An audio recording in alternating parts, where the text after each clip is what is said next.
So when we look at it, when you're dying bed, for me, I've had to do that. This is like teach it, write down for myself, in every important relationship in my life, what I would love to say or will be said about me by those people, that will signify for me that I've lived a fulfilling life.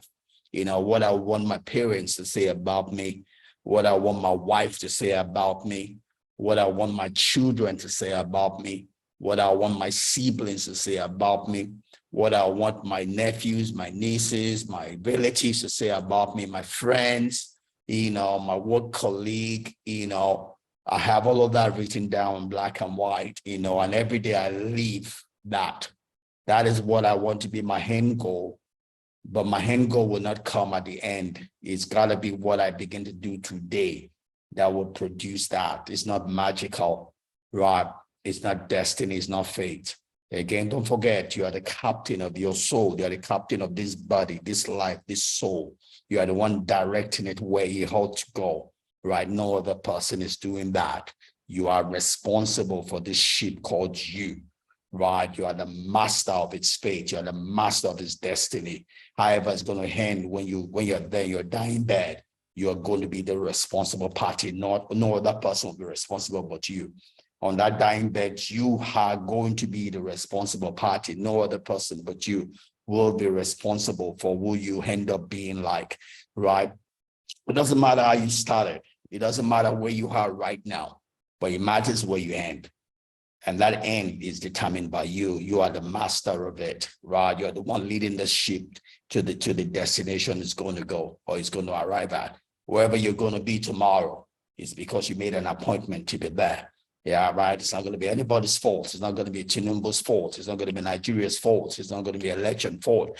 It's not going to be anybody's fault but you. You are the master. You are the captain. And you need to start working right now, right? So pretty much, when we look at this book again, it's a result of 84-year plus study, right, from the Harvard Study Center of Adult Development that spent 84 years plus, doing a study. And this is a compilation of the results of the people they've studied, right? And this set of people include John F. Kennedy, right? They collected several data of these people, just to be able to see what is it that makes for a healthy life, a fulfilling life, a happy life, right? And the compilation of that study, result of those studies, is what's been put into this book. And that's what we're trying to study. We're trying to learn from what they've done, how to live a fulfilling life, a happy life, right? So, and the result, again, that I said, the conclusion of the matter, what we're going to hand in all of this is that they've said a good relationship keeps us healthier and happier, period. Nothing else. It's not religion. It's nothing else. If you're going to be healthy in this, live a healthy life and a happy life, a fulfilling life, it's going to be a function of the relationships in your life, right? The relationships in your life. Every other thing comes to help that relationship, whether it be religion, culture, tradition, whatever. The ability to use that to have a good quality relationships in your life is what is going to determine whether you're going to live a fulfilling life or not. Full stop. Right? So obviously we're talking about relationship with God, right? Or for those of you who don't believe in God, is whatever you have chosen that is bigger than you. If you have nothing bigger than you in your life, you can never live a fulfilling life. You'll be sad all the days of your life. To be happy, you must have something you are living for, something you are looking up to, something that you have decided that is bigger than you. That's the reason, the purpose for your life. If you don't have that, you cannot be, you have not even started. You must have a reason, a purpose, in your life, if you're going to live a rewarding life, right? So it's a good relationship with that. It's a good relationship with yourself. It's a good relationship with other people, including your wife, your children, parents, your siblings, your relations, your neighbors, your leaders, right? So few things promise us greater happiness than our relationship, so says the school of life, right? tells us, that few things promise us a greater happiness, right, than our relationship. It's all about the relationship that gives us a quality of life, our relationship with God, our relationship with ourselves, and our relationship with others, right? Our error is our error is to suppose that we're born knowing how to love and manage, and that managing a relationship might be therefore be intuitive and easy. It's not. It's not. None of us is born knowing how to relate. I can tell you that from my life experience. I would have thought I'm a very good person at relating, but I've been a failure at several fronts. From a relationship angle, I thought at some point in time I didn't need to toast. Whatever would be. So I thought. So when I proposed to my wife, I just said this and this. I'm waiting for your answer. I didn't go with a flower, all of that beautiful stuff, and she delayed answering, right? Because I wasn't romantic, right? When it comes to romantic relationship, there are laws that guide it. A lot of you would not get the wife you deserve, the wife that's really supposed to be yours because of your foolishness, your ignorance. All right.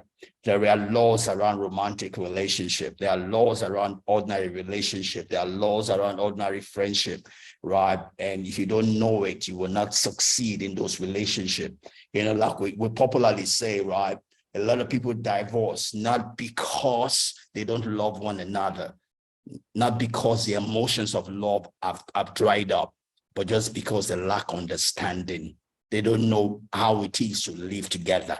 They don't know how it is to relate with a spouse, right? They can relate with a friend, but to relate with a spouse in a small space in the same house is a problem. They lack understanding, right? A lot of people think we know naturally. You just know. You don't just know. You have to learn to know. If you don't learn, you won't know, right? Then there's no braggadocio around it. You either know or you don't know, right? Failure in romantic relationship is simply out of ignorance, right? And we'll learn this. That's the reason why we're doing this. Hopefully we'll get to that point. We can learn that and see that, right?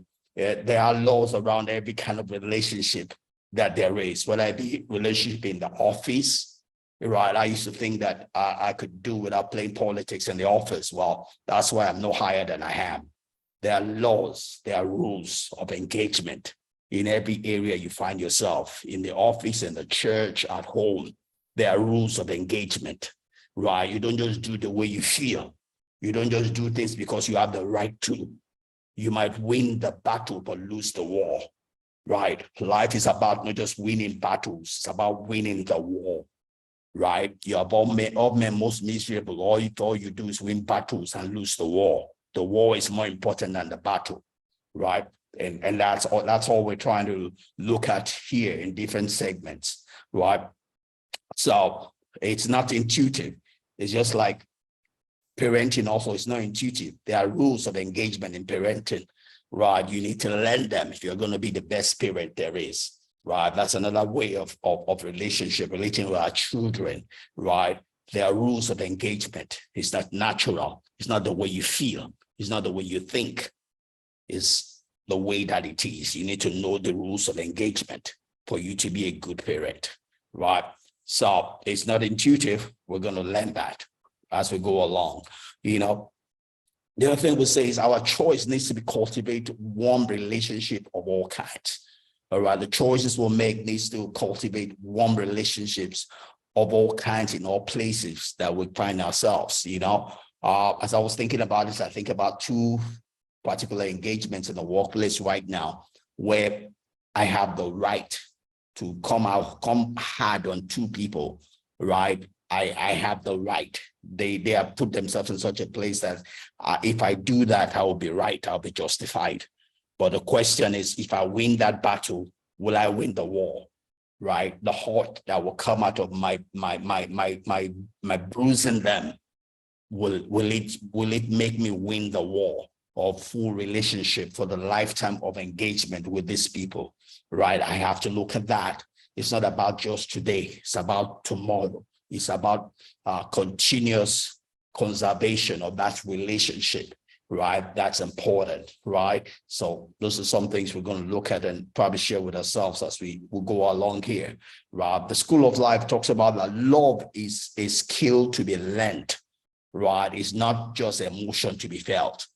Love is a skill to be learned. It's not just emotion, right? It's felt. And that comes to me because, sometimes I see some people that are really beautiful, I'm a Christian, I'm a pastor, I'm a teacher, right? I'm still human.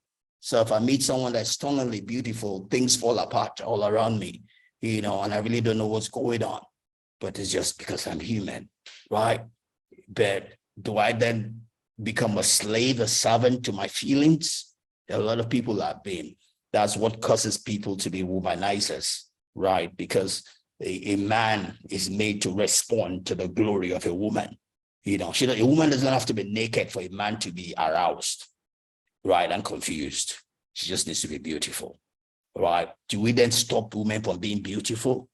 That's what a lot of sects do. They make women ugly, so that they think they can protect the men by making the women ugly. So God gotta be foolish. God made the woman ugly. God made the woman beautiful for a reason. He understood that the man will be aroused by the beauty of a woman. She doesn't have to be naked. So God is the guilty party then. No, she's made beautiful because that is the way God created it. Because God expects the man to have a responsibility of controlling himself. That is why we call a lady, a woman, a lady. A woman that's well kept, we call her a lady. A man that is in control of himself, we call him a gentleman, right?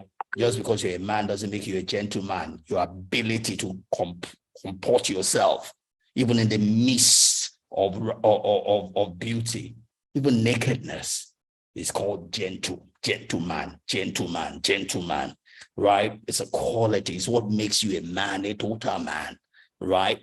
So love is a skill to be learned, right? Just because you're all aroused doesn't mean you love the person, right? That's how a lot of men just run it after everything is scared and they keep chasing, never ended. I was just reading a story earlier on today of someone who was married to 4 wives, goes to rape a 14-year-old.